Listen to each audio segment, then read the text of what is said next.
कार्यभार को अधिष्ठाता के रूप में हमारे पंडित श्रेयांश जी ने संभाल लिया है। एक बार जोरदार तालियां बजा के। भाई मेरा काम है बीज डालने का, एक बीज डल गया, अब आप पेड़ बनाओ, उसको पानी दो, मैं दूसरा बीज डालूंगी। अब ये डल गया, अब आप इसको पानी दो, मैं तीसरा बीज डालूंगी। मैं तो बीज डालती रहूंगी और आप पेड़ बनाते रहो। हमारे भैया जी कह रहे नवागढ़ बाकी है, बिल्कुल उसके लिए भी मैं तैयार हूँ, उसके लिए भी मैं तैयार हूँ। उसको भी पूरा संरक्षण दूंगी, पूरा निर्देशन दूंगी और जो भी आवश्यकता पड़ेगी वो दूंगी। लेकिन एक बार वहां मुझे जाना भी पड़ेगा, बिना जाए काम नहीं होगा। अब कब जाती हूँ ये मुझे पता नहीं है, लेकिन मैंने ये कह दिया है अगले साल नवागढ़ के बच्चे शिक्षण शिविर में आएंगे। इस बार बच्चों को बड़ा आनंद आ रहा है, इतने छोटे छोटे बच्चों को कहाँ आने मिलता है। चक्रेश जी कह रहे थे हमें तो बहुत बाद में मिला था, इनको तो बहुत पहले मिल गया, बड़े पुण्यवान बच्चे हैं।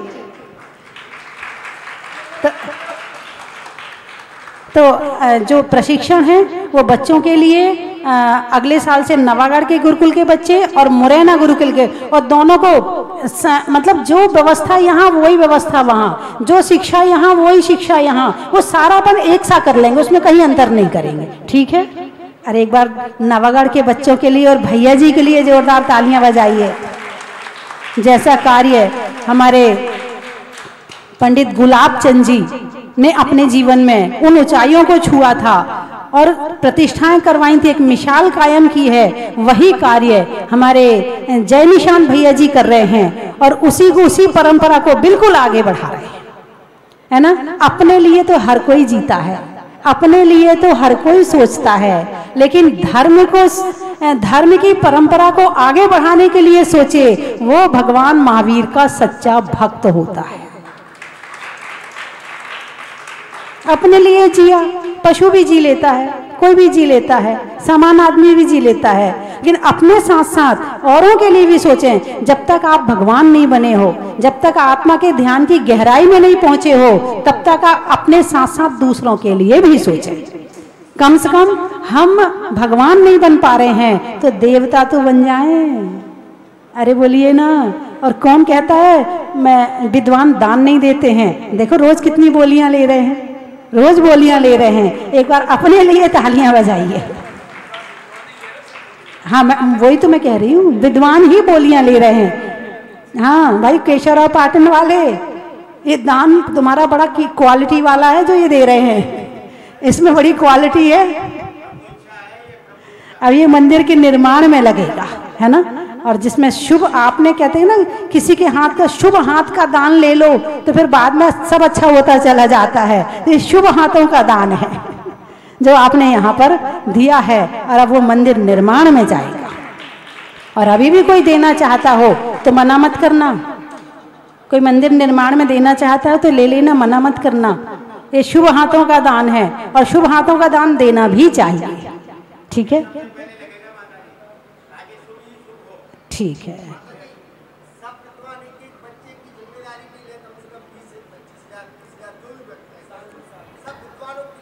जो हमारे बच्चे हैं ये मुरैना वाले, यदि इनको आप पर्यूषण में साथ ले जाएं, दो दो बच्चों को, एक एक बच्चों को, तो ये समझना कि वहाँ आप 10 दिन इन्हें कुछ सिखा भी पाएंगे, इन्हें कुछ दे भी पाएंगे। और धर्म की प्रभावना में जो मैंने कहा है कि एक एक व्यक्ति को 5-5 विद्वान तो बनाना ही बनाना है, तो आपका उसमें भी थोड़ा योगदान हो जाएगा।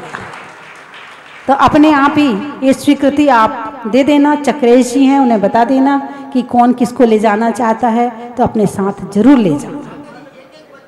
2 बच्चे हमारे पंडित, नाम भूल गई फिर से मैं, मनोज जी शास्त्री जो टोंक में रहते हैं, एक बार जोरदार तालियां बजाइए। टोंक वाले 2 बच्चों को आप ले जाएंगे। 2 बच्चों को उदयचंद शास्त्री जी, नाम लिखते जाओ। चक्रेश जी नाम लिखो। और पीछे भी हाथ उठे थे, हाँ हाथ उठ रहा है, अभी आप नाम लिखवा देना, है ना। और हमारे यहाँ पर जिनेंद्र शास्त्री जी भी बैठे हुए हैं। बड़ा आज सुबह मैंने इनसे चर्चा की, बड़ा आनंद आया, बड़ा आनंद आया कि इन्होंने जो कार्य किया। एक बार जोरदार तालियां बजाइए। जो मथुरा का विद्यालय चला रहे हैं, बहुत बड़ी प्रतिभा है, और प्रतिभा बनी नहीं है, मेहनत करी है तो बनी है।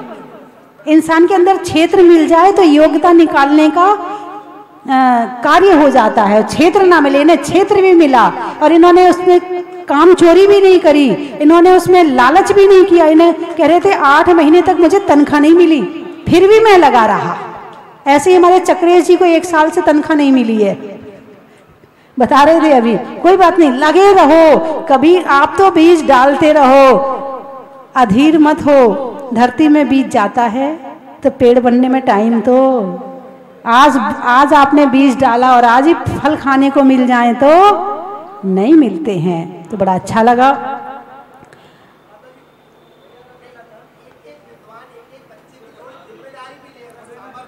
यदि एक विद्वान एक एक बच्चे को परीक्षण में जाके या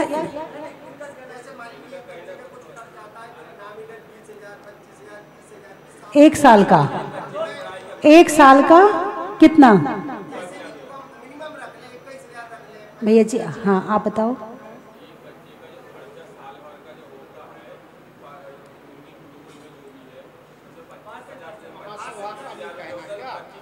कह दो।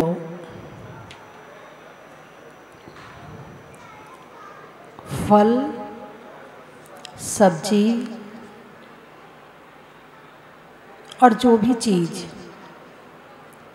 आप उपयोग करते हो, आपने देखा होगा सबके अंदर बीज आते हैं। सेब के अंदर बीज आते हैं, अरे बोलिए ना, आते हैं। नींबू के अंदर है ना, आम में गुठली है, आम में गुठली है, गुठली से पेड़ उगता है। यानी हर फल, हर सब्जी, हर चीज अपनी परंपरा को आगे बढ़ाने के लिए अपने साथ अपने बीज लेकर आता है। इसीलिए चतुर्थ काल के प्रारंभ से लेकर आज तक, यानी 40,000 वर्ष कम, 500 और कम कर लो, एक कोड़ा कोड़ी सागर से वो सभी वस्तुएं हमें प्राप्त हो रही हैं जो उस समय में थी। और उसका यही कारण है कि हर फल, हर सब्जी, और एक सेब में एक बीज नहीं होता, एक नींबू में एक बीज नहीं होता। कितने होते हैं? कम से कम 5-7 तो होते ही होते हैं। कई बार तो आप लोगों को नींबू की शिकंजी बनाते हुए गुस्सा आ जाता होगा, इतने सारे बीज हैं, ये और निकालने पड़ते हैं। और जब संतरा खाते हो तब तो लगता ही होगा ये कहाँ से बीज और इसमें बीच में आ जाते हैं। लगता है ना, कई बार लगता है ये बीज ही बीज है, इसमें इतने निकाल के फेंको इनको। हाँ, आप खा नहीं सकते, लेकिन ऐसा नहीं है कि वो उपयोगी नहीं है। उसके बिना आपको अगला फल मिलने वाला नहीं है। इसलिए हर चीज के साथ अपना बीज आता ही आता है। जितने पशु हैं, पक्षी हैं, वे भी अपनी परंपरा को आगे बढ़ा रहे हैं। जितने जीव जंतु हैं, सभी अपनी परंपरा को आगे बढ़ा रहे हैं। और कहीं कोई जैसा चतुर्थ काल के प्रारंभ में हो रहा था वैसे ही आज हो रहा है। केवल एक मनुष्य है जिसने अपनी इस परंपरा को बढ़ाने में प्लानिंग करनी शुरू कर दी है।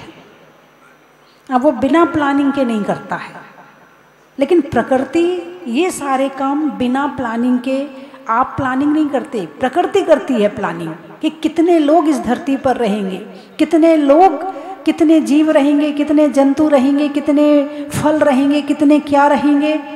ये कर्म व्यवस्था, प्रकृति यानी कर्म व्यवस्था है। लेकिन मनुष्य ने शायद थोड़ी बहुत व्यवस्थाएं आजकल अपने हाथ में ले ली हैं और इस व्यवस्था बिगाड़ने का परिणाम भुगत रहा है।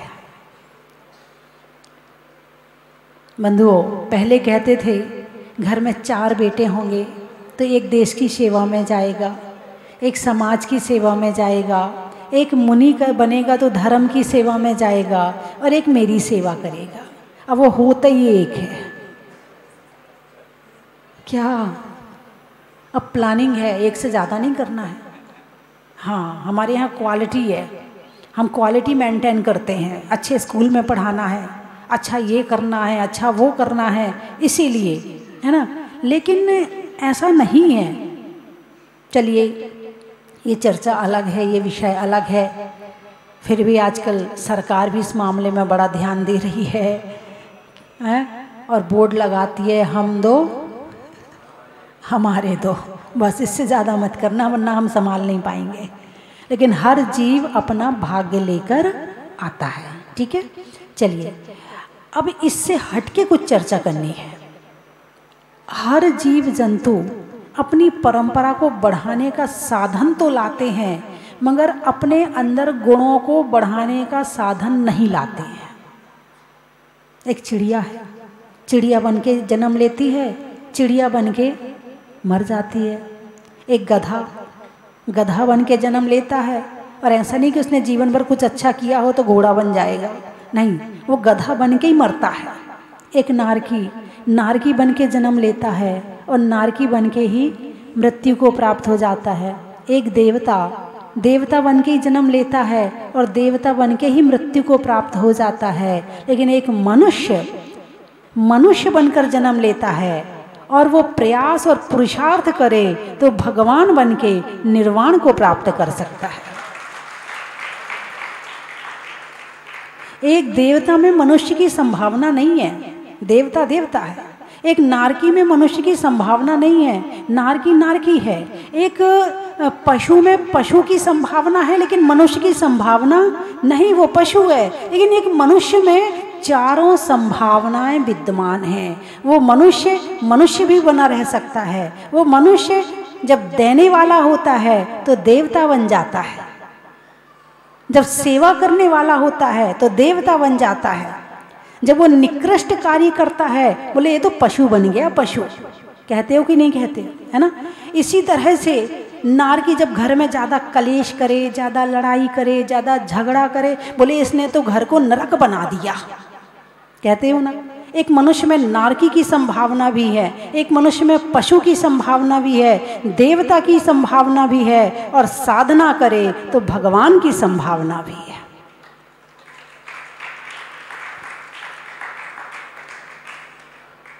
हम अपने साथ में ऐसा कोई अलग से बीज लेकर नहीं आए कि उसको जमीन में डाल दिया तो मनुष्य पैदा हो गया, ऐसा नहीं है। लेकिन बीज फिर भी ये परंपरा बढ़ रही है। आप विद्वान हैं, कौन है आप? अरे बोलिए ना, है ना। विद्वानों की इतनी बड़ी सभा साल में एक बार लगती है, बाकी सभाएं तो रोज लग जाती हैं, मगर विद्वानों की सभा साल में एक बार लगती है। और बहुत बड़ी बात है। कहते हैं कि 100 भेड़ों को एक व्यक्ति हाँक सकता है, मगर 100 मनुष्यों को हाँकना एक व्यक्ति नहीं, कई चाहिए, और फिर भी हक जाए बड़ी मुश्किल है। और फिर तो हमारे ये सारे ज्ञानी हैं, ये ज्ञानी हैं तभी इकट्ठे हैं, और ज्ञानी नहीं होते तो शायद इकट्ठे भी नहीं होते। विद्वान हैं, आप समझते हैं, संगठन की कीमत समझते हैं, संगठन की क्वालिटी समझते हैं, संगठन का उपयोग समझते हैं, तभी आप संगठित रहने की भावना रखते हैं। और जो संगठन में रहता है उसे सुरक्षा, सहयोग, उत्थान, विकास और आगे बढ़ने की अनेक संभावनाएं प्राप्त होती हैं। और जो एकाकी जीवन जीता है वो जहाँ रहता है वो वहीं रह जाता है। इसलिए संगठन और समूह मनुष्यों में होता है, पशुओं में नहीं होता है, देवताओं में नहीं होता है, नारकियों में नहीं होता है। किस में होता है?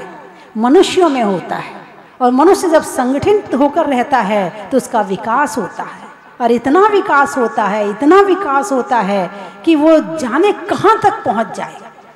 हालांकि आपकी ऊंचाई तो एक उम्र तक बढ़ती है ना, एक उम्र तक 16 साल, बस इससे ज़्यादा आप जो हाइट है आपकी उससे ज़्यादा नहीं जा सकते हो।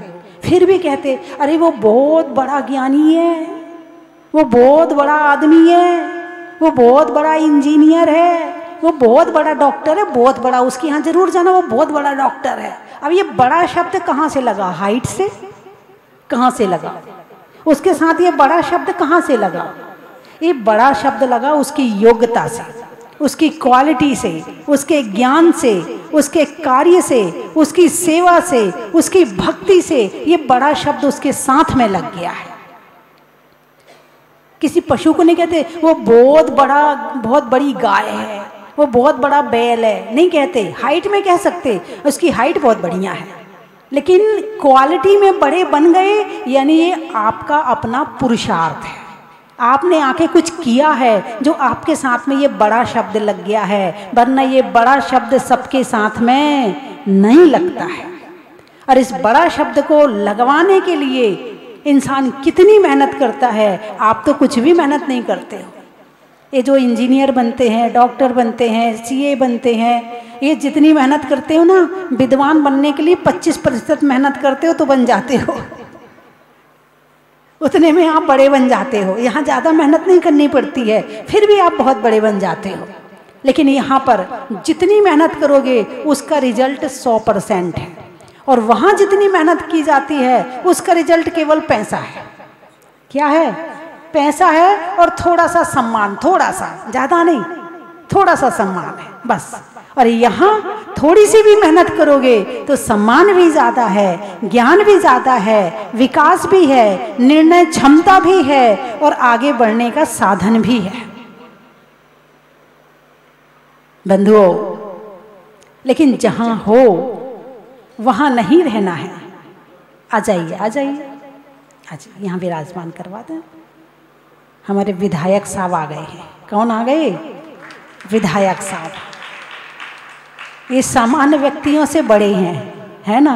इन्होंने भी कुछ किया होगा तो आज ये विधायक बन गए। कुछ सेवा करी होगी, लोगों का सहयोग किया होगा, लोगों के काम आए होंगे, तो लोगों ने आज इन्हें विधायक बना दिया। यानी कुछ बनने के लिए कुछ करना बहुत जरूरी है, वरना मिट्टी का ढेला है, जहाँ पड़ा था वहीं पड़ा रहेगा। जैसे जन्म लिए थे बस वैसे ही चले जाओगे। और कमाया खाया ये भी कोई बड़ी बात नहीं है। भगवान महावीर ने जो किया है, क्या किया? क्या किया? अरे बोलिए ना, क्या किया? जो किया है ना, वो हम सब यहाँ बैठे हैं, ये उनका ही हमारे ऊपर उपकार है। यदि उन्होंने नहीं किया होता तो आज हम सब भी यहाँ पर नहीं बैठे होते। उन्होंने परिवार नहीं बसाया, उन्होंने अपना राज्य नहीं संभाला, उन्होंने संपत्ति नहीं संभाली। यदि दिमाग वहाँ लग जाता तो फिर वो अपनी आत्मा की तरफ ध्यान कैसे देते? और अपनी आत्मा की तरफ ध्यान नहीं देते तो केवल ज्ञान कैसे होता? और केवल ज्ञान नहीं होता, तीर्थंकर नहीं बनते, तो आज हम सबको उनका उपदेश कैसे मिलता? तो बंधुओं, आप विद्वान हैं। भगवान महावीर शेर की पर्याय से उठे थे। शेर की पर्याय में 2 मुनिराजों ने उनके अंदर वो बीजारोपण किया था। वो सिंह, तू कहाँ पड़ा हुआ है? अरे तुझे तो अहिंसा धर्म का उपदेश देना है और आज तो हिंसा कर रहा है। बीज डाल दिया, अब वो बीज पेड़ बन गया। क्या बन गया? वो बीज पेड़ बन गया, और वो बीज इतना बड़ा हुआ कि उसके वृक्ष और उसके फल, और आज तक उसकी खेती हो रही है। अब मैं क्या कहना चाहती हूँ, आपने जितना ज्ञान प्राप्त किया है लेकर मत जाना। आप कहोगे अच्छा हमने कमाया, हम कैसे ना लेकर के जाएं? ठीक है, इतनी छूट भी दी, और मैं क्या दूंगी? ये तो आप लेके जाओगे, तो आपकी पर्सनल प्रॉपर्टी है, ना कोई छीन सकता है, ना कोई चुरा सकता है, ना कोई आपको इससे अलग कर सकता है, कोई कुछ नहीं कर सकता। आपको जो मिला है, आपने जो ज्ञान प्राप्त किया है, आप तो उसे लेकर जाएंगे ही जाएंगे। लेकिन जितने बीज डाल के जाओगे उससे 1000 गुना बीज लेकर के जाओगे। इसलिए मैंने कल भी कहा था कि आप अपने गांव में पाठशाला चलाएं, आप अपने गांव में स्वाध्याय सभा लगाएं। किसी को कुछ मिले ना मिले, लेकिन आपको तो बहुत कुछ मिल ही जाएगा। एक तो इस बात का हमेशा ध्यान रखें। दूसरी बात, अपेक्षाएं कम करें। बात समझ में आई कि नहीं आई? ये बड़ी मुश्किल चीज है। जिसके अंदर जितनी अपेक्षा, गुण होते हुए वो दे नहीं पाएगा, बांट नहीं पाएगा, क्योंकि उसे अपेक्षा वो मांगे तो दूं, और जरूरत किसको है? कौन मांगेगा? भाई अपना ज्ञान अपने पास में रखो। नहीं, एक होती है नदी और एक होता है कुआं। कुएं का लाभ कितने लोगों को मिलता है और नदी का लाभ कितने लोगों को मिलता है? नदी में चिड़िया भी आती है, कौवा भी आता है, बंदर भी आता है, शेर भी आता है, सब पानी पी के जाते हैं। और नदी में जो पानी खींचता है बस उसे ही मिल पाता है, बाकी को नहीं मिल पाता है। तो नदी बनो नदी, कुआं मत बनो। और सागर तो वो फिर अलग चीज हो गई, अलग बात हो गई। तो यदि नदी बन जाओगे, और एक बात ध्यान रखना, देने की सोचो, लेने की नहीं। जितना ज्यादा देने की सोचोगे वापिस अपने आप आएगा। ये प्रकृति है, ये किसी को खाली नहीं छोड़ती है, ये प्रकृति है। अपने हाथ में सारी व्यवस्था मत रखो, कुछ व्यवस्था प्रकृति के हाथ में भी छोड़ दो कि मैं जितना दूंगा उतना आएगा, ये भी मत सोचो। आने का दरवाजा मत सोचो, तुम तो देने का दरवाजा खुला कर दो, आने का दरवाजा अपने आप खुल जाएगा। जितना बड़ा दिल होगा, आपके दिल में जितना ज्यादा आ जाएगा, ये समझना कि आप उतना दे पाएंगे। और सरलता, सहजता रखें अपने जीवन में, ताकि हम कुछ दे पाएं, क्योंकि सरलता सहजता नहीं होगी तो नहीं दे पाएंगे। सरलता होना बहुत जरूरी है। जो सरल होता है वो तरल होता है, जो तरल होता है वो बहता हुआ होता है, जो बहता हुआ होता है वो शुद्ध होता है। एक बार फिर बोल दूं, जो सरल होता है, थोड़ा बेस बढ़ाओ इसका, कहाँ गया? जो सरल होता है वो तरल होता है, जो तरल होता है वो बहता हुआ होता है, और जो बहता हुआ होता है वो शुद्ध होता है। सरल होने में सारे फायदे ही फायदे हैं। ठीक है, कुछ लोग कहते हैं बोले माता जी लोग खा जाएंगे। आजकल सरल आदमी का काम नहीं है, सीधे आदमी का काम नहीं है, चालाक बनना पड़ता है। चालाक मत बनो, होशियार बनो। क्या? चालाक मत बनो। आज अपनी चालाकी से तुम कुछ कर सकते हो, मगर वो उल्टा पड़ेगा। लेकिन होशियारी से करोगे तो आज भी अच्छा मिलेगा, कल भी अच्छा मिलेगा, और हमेशा अच्छा मिलेगा।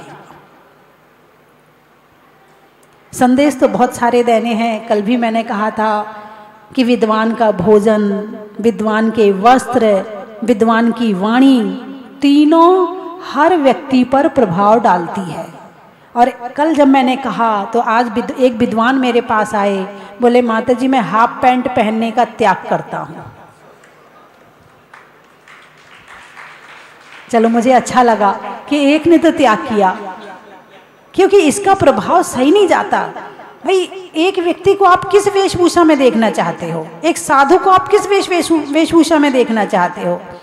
है ना? एक नारी को आप किस वेशभूषा में देखना चाहते हो? ऐसे लोग आपको भी किस वेशभूषा में देखना चाहते हैं, उसका भी तो ध्यान रखो।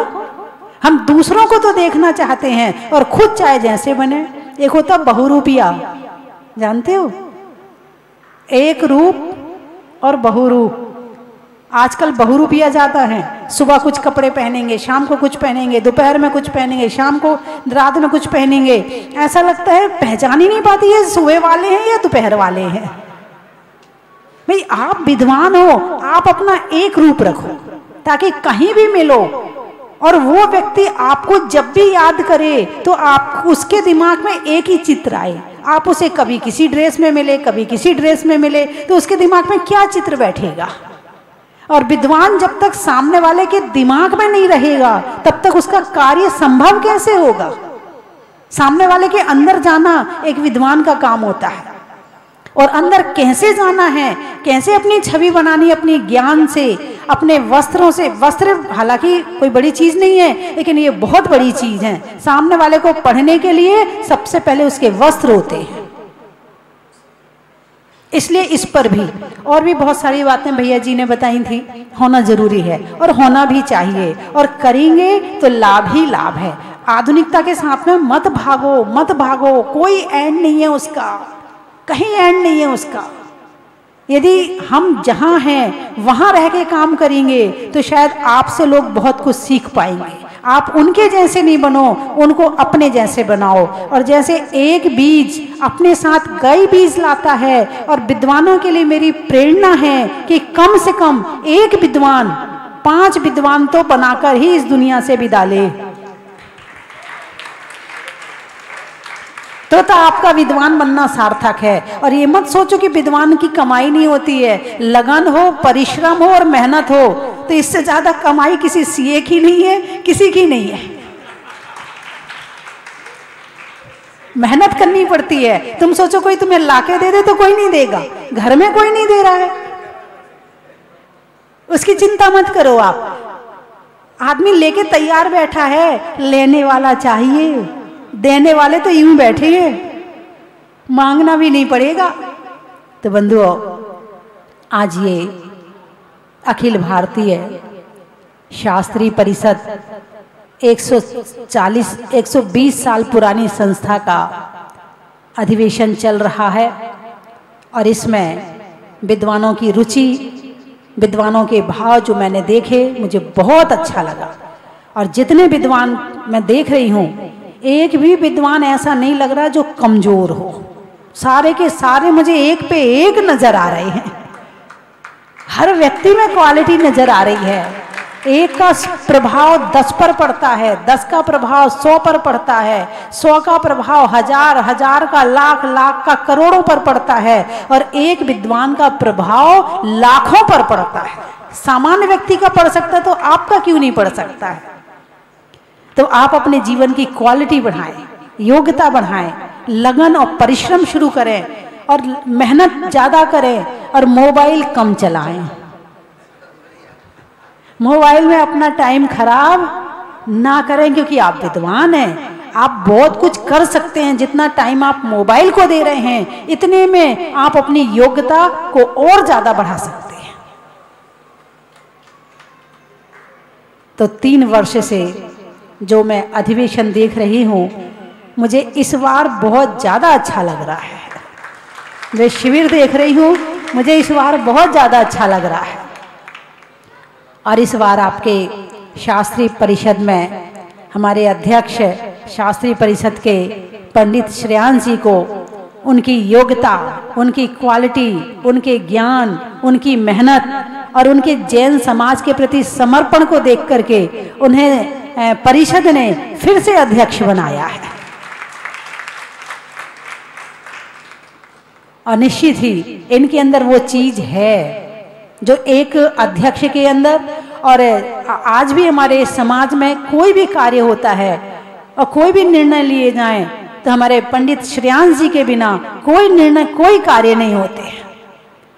हर संस्था और हर समाज का व्यक्ति पंडित श्रेयांश जी को सबसे आगे रख के कार्य करती है। एक बार जोरदार ताली बजा के आपका हार्दिक अभिनंदन और बधाई दें कि आप बने रहें और हम सब आपके उस निर्देशन में चलते रहें। जैसे एक सीए के निर्देशन में चलता है ना, और फिर उनकी भी एक संस्था होती है, ऐसा नहीं है, उनमें भी संस्था होती है।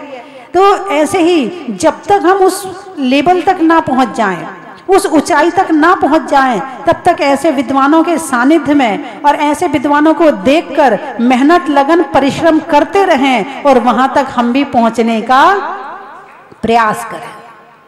और आज हमारे बीच में मणिंद्र जैन, जो कि संगीतकार, संगीत सम्राट रविंद्र जैन, जो फिल्म इंडस्ट्री में बहुत फेमस थे, है ना, फिल्मी कलाकार उनके चरण छूते थे। और आज उनके बिना चाहे हिंदू समाज, चाहे जैन समाज, चाहे मुस्लिम समाज, चाहे कोई समाज हो, उनके भजनों के बिना, उनके कार्यों के बिना, उनकी आवाज को सुने बिना उनका संगीत पूरा नहीं होता है। ऐसे रविंद्र जैन के छोटे भाई, छोटे ही है ना, छोटे भाई मणिंद्र जैन आज हमारे बीच में उपस्थित हैं। और ऐसा नहीं है कि इनकी पहचान नहीं है समाज में, इनकी पहचान भी हमारे समाज में, जैन और अजैन समाज में बहुत अधिक है। और आपके द्वारा देश और विदेश में जैन धर्म की खूब प्रभावना की जा रही है। एक बार जोरदार ताली बजा के आपका भी स्वागत करें। और इनकी श्रीमती अलका जैन बहुत अच्छा गाती हैं, अभी सुनेंगे, इनको भी सुनेंगे, भजन तो सुनेंगे इनका, है ना। और हमने देखा कि हमारे बीच में आज जितने वरिष्ठ विद्वान हैं वो सभी कहीं ना कहीं उन्होंने अपनी मेहनत, लगन और परिश्रम से इन ऊंचाइयों को छुआ है। और मैं चाहूंगी कि जितने विद्वान बैठे हैं सभी इस ऊंचाई को छुएं। अरे बोलिए ना, हाँ तो बोल दो। कौन कौन हाँ बोल रहा है? आपकी हाँ तो यहाँ तक नहीं आ रही, खुद को सुनाई पड़ रही है। चलिए हाथ उठाकर बता दें। चलिए एक बार सबकी फोटो लें। सभी ये मन में भावना, विचार बना रहे हैं कि सभी इन ऊंचाइयों को छूने के लिए पूरी मेहनत, पूरी लगन और पूरा प्रयास करेंगे। और हमारी ये संस्था, भाई सबकी फोटो तो ले ले। हाँ घुमा, कैमरा घुमा, उठा के घुमा दे, कोई बात नहीं है। शास्त्रीय परिषद के द्वारा 10 पुरस्कार भी दिए जाते हैं हर वर्ष। और इस बार भी जो मंच पर विराजमान हैं उनके द्वारा ये पुरस्कार दिए जा रहे हैं। और इस शास्त्रीय परिषद के प्रशिक्षण शिविर करने में, इस अधिवेशन को करने में जो हमारी कार्यकारिणी में हमारे महामंत्री जय निशान जी, जो अपने आप में एक स्वयं ही पूरी संस्था हैं, लेकिन इस संस्था में रह करके बहुत बड़ा, बहुत मेहनत से पूरा कार्य करते हैं। और पंडित हमारे विनोद जी शास्त्री प्रतिष्ठाचार्य, आपकी भी बहुत लगन और बहुत मेहनत है। और दोनों भाई हैं राम लक्ष्मण जैसे, है ना। और हमारे इस संस्था में ब्रह्मचारी जी भी हैं, बहुत सारे पंडित जी तो हैं ही हैं, ब्रह्मचारी जी भी हैं, व्रती भी हैं, त्यागी भी हैं। और इसमें से निकल के अनेक मुनिराज भी बने हैं। ये ऐसी संस्था है। और हमारे केशवराय पाटन, जहां मैं 28 अप्रैल से विराजमान हूँ, अप्रैल, मई, जून और जुलाई भी हो सकता मैं रहूंगी, तो चतुर्मास तो मेरा हो ही गया। अप्रैल, मई, जून और जुलाई चतुर्मास तो हो ही गया मेरा।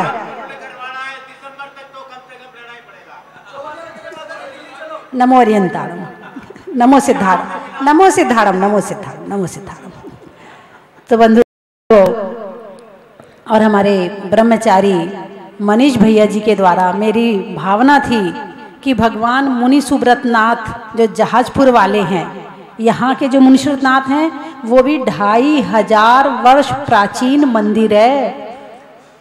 2500 वर्ष प्राचीन, 2500 बहुत होता है। अभी जब मंदिर को ठंडा किया जा रहा है तो मंदिर में हल्की सी चोट लगती है, भुर भुर भुर भुर भुर भुर भुर करके गिर जाता है।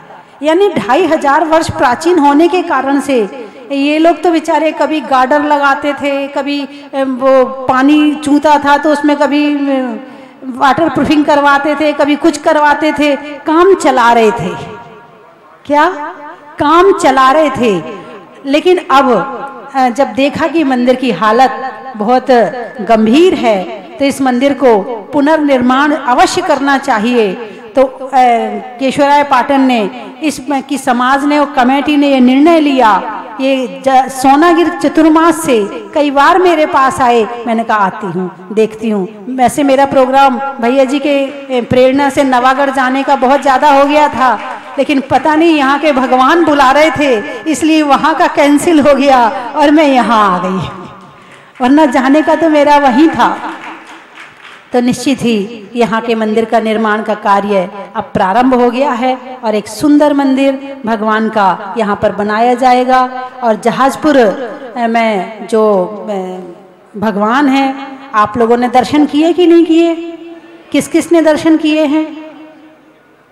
अरे वाह, यहाँ तो सारे, हाँ भी आए थे। है, ऐसा कोई नहीं है। कल अभी हमारे महेंद्र शास्त्री और उनकी श्रीमती जी गई थी, आते बोले बोले माता जी ऐसा लगा कि किसी देवताओं ने बनाया है और आप तो हमें वहीं रख लो। यानी वहां से लौटने का मन नहीं करता, इतना आनंद आता है। एक खुला स्थान भी है, बड़ा स्थान भी है थोड़ा सा, और भगवान का अतिशय भी है, बहुत सारी चीजें हैं। और प्रतिमा अत्यंत, वहां की भी अत्यंत प्राचीन प्रतिमा है ना। चंबल यहाँ तो एक सबसे अच्छा, चंबल का यहाँ खड़े हो जाओ नदी के किनारे, ऐसा लगता है कि बस यहाँ पता नहीं हमारे आचार्य कुन स्वामी उन्होंने निर्वाण कांड में इसका उल्लेख किया है। आशा रम्मी पट्टणी मुनि सुवयो तह वंदामी तहेव वंदामी, क्या है लाइन आई। अभी जो निर्वाण कांड चलता है उसमें केवल हिंदी जो किया, वो केवल उन्होंने जितने जितने सिद्ध क्षेत्र थे उनका हिंदी कर दिया। हमारे आचार्य कुंद स्वामी ने यदि अतिशय क्षेत्रों का वर्णन किया था तो जो हिंदी करने वाले हैं उन्होंने इसको क्यों छोड़ा? आचार्य कुंद स्वामी की कृति को अधूरा क्यों किया? मैं बनाऊंगी निर्वाण कांड, नया निर्वाण कांड बनाऊंगी और उसमें मतलब हिंदी करूंगी और उसमें यहाँ का वर्णन जरूर करूंगी। जब आचार्य कुंद स्वामी ने यहाँ का वर्णन किया है तो कम से कम उसको छोड़ना नहीं चाहिए था। और भी कई आचार्यों का वर्णन मिलता है कि वो यहाँ आए थे, उन्होंने इस प्रतिमा के दर्शन किए थे, इस प्रतिमा की भक्ति करी थी, और जो प्रतिमा की छाप आचार्य कुंद स्वामी के हृदय में पड़ी तभी उन्होंने कलम चलाई, वरना वो चलाने वाले नहीं थे। ऐसी अतिशयकारी प्रतिमा है। और मैं चाहूंगी कि आज जितने विद्वान आए हैं वो सभी इस प्रतिमा की प्रभावना अवश्य करें। एक वर्ष केवल यहाँ के मुंशीनाथ भगवान का नाम लें, जयकारा बोलें, और यदि मौका मिले तो प्रवचन में, अपने 10 दिन के प्रवचन में कभी भी एक बार प्रवचन में एक बार यहाँ का वर्णन जरूर करें, तो आपका यहाँ आना सार्थक हो जाएगा। और केशवराय पाटन वालों का अधिवेशन कराना सार्थक हो जाएगा, है ना। अधिवेशन जब करवाया है तो कुछ तो हमें भी करना चाहिए। यदि इनने कुछ किया है तो हमें भी, अरे बोलिए ना, और ज्यादा नहीं तो अगले अधिवेशन तक, ज्यादा की बात नहीं करूंगी, फिर अगला अधिवेशन जहां होगा फिर वहां के भगवान की प्रभावना करेंगे। हो सकता है यही हो जाए, क्या कह सकते हैं, है ना। फिर एक वर्ष करेंगे तो सभी विद्वान एक वर्ष तक यहाँ का जयकारा अवश्य बोलेंगे। ऐसा हो सकता है क्या?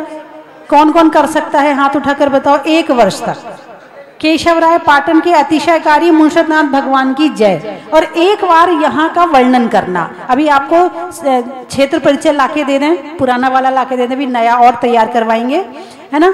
तो एक वर्ष तक आपको यहाँ की प्रभावना करनी है। एक बार अपने लिए तालियां बजा लीजिए। पहले भी किया लेकिन अब एक वर्ष तक करना है। बस एक वर्ष आप कर दो, फिर देखो यहाँ का काम कैसे जल्दी से हो जाएगा। यदि जहाजपुर 5 वर्ष में बना है तो मैं चाहूंगी कि ये यहाँ 18 महीने में बन जाए।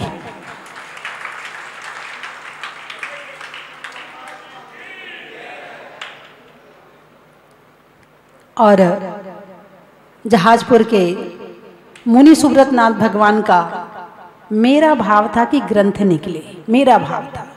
हालांकि कई बार कहते थे, बोले माता जी आपका अभिनंदन ग्रंथ, मैंने कहा मेरा नहीं निकलवाना। कई बार पंडित जी ने कहा, मैंने कहा मेरा अभिनंदन ग्रंथ मुझे नहीं निकलवाना। बोले अच्छा ऐसा करो कि भगवान मुंशीनाथ भगवान को आपके आगे रख देते हैं, फिर आपका थोड़ा डाल देंगे। मैंने कहा वो तो चल जाएगा मगर होगा भगवान का। तो भगवान मुंशीनाथ जहाजपुर का जो अभिनंदन ग्रंथ निकला है उसमें एक संपादक समिति बनाई गई, जो हमारे यहाँ पर बैठे हैं पंडित श्रेयांश जी, जय निशान जी, विनोद जी, और हमारे कोषाध्यक्ष, और भी कई संपादक मंडल था पूरा। और उसमें अनुपम जी थे, डॉक्टर सुरेंद्र भारती भी थे उस वाले, उसमें वो भी आए थे, है ना। हाँ, नलिन जी थे शायद, अनिल भैया थे। तो अभी आज अचानक ग्रंथ अभी छप के आ गया है और आज यहाँ पर अधिवेशन था, तो इसीलिए आज जल्दी ही इसके विमोचन का प्रोग्राम रख लिया, इसलिए सबको नहीं बुला पाए हैं, लेकिन निश्चित ही एक बार सबको बुलाएंगे और सबका यहाँ पर सम्मान आदि भी किया जाएगा। और इस ग्रंथ को बनाने में यदि अहम भूमिका, बड़ी भूमिका यदि किसी ने निभाई है तो हमारे ब्रह्मचारी मनीष भैया जी ने। एक बार जोरदार ताली बजा के। हैं आपकी तो तालियों में भी ताकत नहीं जितनी उन्होंने मेहनत करी। उनकी हालत तो देखो, पहले वजन तो देखो, जितना उनका वजन है ना उससे ज्यादा मेहनत करी उन्होंने। खड़े होके दिखा दो भाई कौन से मनीष भैया हैं, खड़े हो जाएगा। हाँ एक बार, हाँ हाँ, बहुत बहुत मेहनत करी है। और इनके अंदर इनकी लेखन शैली, इनकी प्रवचन शैली, इनके अंदर अच्छा ज्ञान भी बहुत अच्छा है। तो बहुत आपकी मेहनत से ये ग्रंथ तैयार हुआ है। बाकी सभी हमारे संपादक मंडल के उसमें निर्देशन में ये ग्रंथ तैयार हुआ है। अभी इसका विमोचन भी होगा, है ना। और एक बार यहाँ के कमेटी के लिए जोरदार ताली बजाएं। मैंने कहा कि भाई यहाँ पर थोड़ा बेस बढ़ाना, इसका बेस बढ़ाना, कि यहाँ पर प्रशिक्षण शिविर लगवाना है। तो इन्होंने कुछ भी नहीं पूछा, बोले माता जी जो आप कहो वो सब करेंगे। तो एक बार कमेटी के लिए भी जोरदार आपकी अनुमोदना कमेटी के लिए भी हो। और हमारे महिला मंडल ने जो भोजन की, शुद्ध भोजन की व्यवस्था संभाली है, एक बार उनके लिए भी जोरदार तालियां बजाइए। सराहनीय है। एक बार यहाँ के युवा मंडल के लिए तालियां बजाइए, जिन्होंने भोजन परोसने में पूरी जिम्मेवारी निभाई है। और हमारे चेतन भैया के लिए एक बार जोरदार तालियां बजाइए, जिन्होंने जो सुबह 7 बजे आके व्यवस्था संभालते हैं, फिर 10 बजे आते, 8 बजे आते और व्यवस्था बहुत अच्छी करते हैं। और यहाँ के मंत्री राजेंद्र जी, निर्माण मंत्री, भले वो निर्माण के हैं लेकिन वो सब काम में लग जाते हैं। और यहाँ के सभी कार्यों को अच्छी तरह से निर्देशन देने वाले, सभी कार्यों में अच्छा सहयोग करने वाले और हमें अपनी सूझबूझ से इस क्षेत्र को आगे बढ़ाने वाले यहाँ के अध्यक्ष श्री गुलाब चंद जी के लिए एक बार जोरदार तालियां बजाइए। आगे आ जाइए। डॉक्टर चूना वाले, इन्हें चूना वाले कहते, ये चूना लगाते नहीं है किसी को, लेकिन बस इनको चूना वाले कहते हैं। और हमारे जो राकेश जी चपलमन और इनके साथ जो भैया हैं, इनके लिए जिन्होंने और भी अनेक कार्यों में सहयोग किया, एक बार आपके लिए जोरदार तालियां बजाइए। और हमारे मुरैना विद्यालय जो कि अभी अभी फिर से इसका नवीनीकरण किया गया है, फिर से इसको दोबारा चलाने के लिए गाड़ी लाई गई है। तो इस विद्यालय को अब पुराने समय में हमारे हरीशचंद जी ने, पवन जी दीवान ने, महेंद्र जी ने काफ़ी मेहनत करी है और बहुत अच्छे से चलाया भी है। लेकिन कोरोना काल में किसी वजह से ये कमज़ोर हो गया था और बंद होने की कगार पे आ गया था। तो इसीलिए अब फिर जब मैं वहाँ गई और मुझे बताया, बोले माता जी ये विद्यालय तो वहाँ के जो कमेटी के लोग थे, जितने कागज़ हैं, वहाँ का संविधान है, वहाँ का जो ज़मीन की रजिस्ट्री है, वो सारी लाके मेरे सामने रख दी। बोले माता जी आप संभालो, हम तो इस्तीफा दे रहे हैं। मैंने कहा आप हौसला मत खो, काम आपसे ही करवाऊंगी, आप सारा वापस लो। मैंने सारी चीज़ वापस करवाई और मैंने कहा कि आप संभालो और मैं बताती जाऊंगी क्या करना है आपको। और आप, वो कमेटी आज भी है लेकिन अब बड़ी हिम्मत के साथ में आगे बढ़ के काम कर रही है। बहुत निराश हो गई थी कमेटी की, हम तो विद्यालय बंद कर देंगे यदि हमारे हाथ में रहेगा तो, अब आप सारा संभालो। मैंने कहा नहीं, आप काम करो, पहली शुरुआत आपसे ही करवाऊंगी। और फिर आज विद्यालय में 52 बच्चे हैं और भी हमारे चक्रेश जी बता रहे थे कि और भी आने के लिए तैयार हैं। और अब फिर मैंने सोचा कि अब ये विद्यालय आगे कैसे बढ़े। 1 साल तो चल गया, पिछले साल 33 बच्चे थे, इस बार 52 हुए हैं। अब इनको और अच्छा कैसे बनाया जाए। अभी कोई वहाँ हमारे जो चक्रेश जी हैं वो अपनी सूझबूझ से और अपनी लगन से बहुत अच्छी तरह से चला रहे हैं। एक बार उनके लिए जोरदार तालियां बजाइए। और वहाँ आशीष जी और हमारी एक मैडम है, वो भी अच्छी तरह से बच्चों की देखभाल कर रही हैं, एक बार उनके लिए भी तालियां बजाइए। हाँ बहुत बढ़िया। लेकिन अब वहाँ भी अधिष्ठाता के पद पर कोई नहीं था। अब विचार किया कि भाई किसको बनाया जाए। तो अब चर्चा करते करते करते करते बात आई, पंडित हमारे श्रेयांश जी से चर्चा हुई। मैंने कहा भाई आपको यदि अधिष्ठाता बना दिया जाए तो पंडित जी ने एक बार में बिना किसी सोचे समझे और स्वीकृति दी है कि मैं वहां के अधिष्ठाता पद को स्वीकार करता हूं।